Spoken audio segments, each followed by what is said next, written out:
कोलकात्याच्या इडन गार्डन्सवर केकेआरचे चाहते विजयाचा जल्लोष साजरा करण्याच्या तयारीत होते.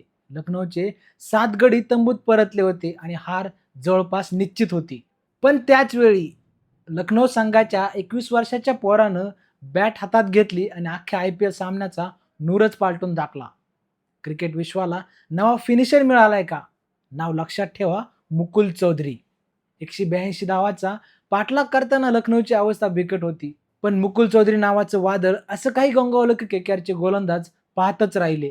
अवघ्या 27 चेंडूत नाबाद 57 धावा आणि त्यात तब्बल 7 गगनचुंबी षटकार. शेवटच्या ओव्हरमध्ये 2 षटकार ठोकून केकेआरच्या जबड्यातून विजय खेचून आणला. त्याच्या बॅटिंगमध्ये जगाला MS धोनीच्या हेलिकॉप्टर शॉटची झलकही पाहायला मिळाली. तुम्हाला प्रश्न पडला असेल की रातोरात स्टार बनलेला हा खेळाडू आहे तरी कोण? मुकुल हा राजस्थानचा झुंझुनू जिल्ह्यातील आहे. घरगुती क्रिकेटमध्ये राजस्थानचे प्रतिनिधित्व करणाऱ्या खेळाडूला लखनौने 2,60,00,000 रुपयांना खरेदी केले होते. सुरुवातीला गोलंदाज बनू पाहणाऱ्या मुकुलने नंतर आपला मार्ग बदलला आणि आज तो एक स्फोटक यष्टीरक्षक फलंदाज म्हणून ओळखला जातोय. सय्यद मुश्ताक अली ट्रॉफीमध्ये त्याने 198च्या स्ट्राईक रेटने धावा कुठल्या होता त्याचीच पुनरावृत्ती त्याने आज IPL मध्ये करून दाखवली.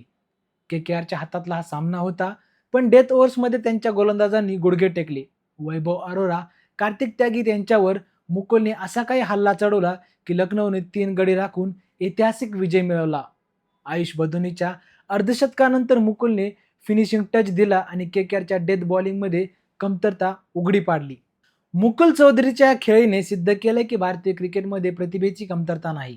या एका खेळीने त्याने टीम इंडियाचे दरवाजे ठोठायला सुरुवात केली आहे का? तुम्हाला काय वाटतं? मुकुल चौधरी हा भारताचा पुढचा मोठा फिनिशर ठरेल का? कमेंटमध्ये नक्की सांगा. Pune's Pride Sunny's World, Life in Funshine. Resort weddings, events, restaurants, adventure wellness. Sunny's World, perfect destination for every occasion.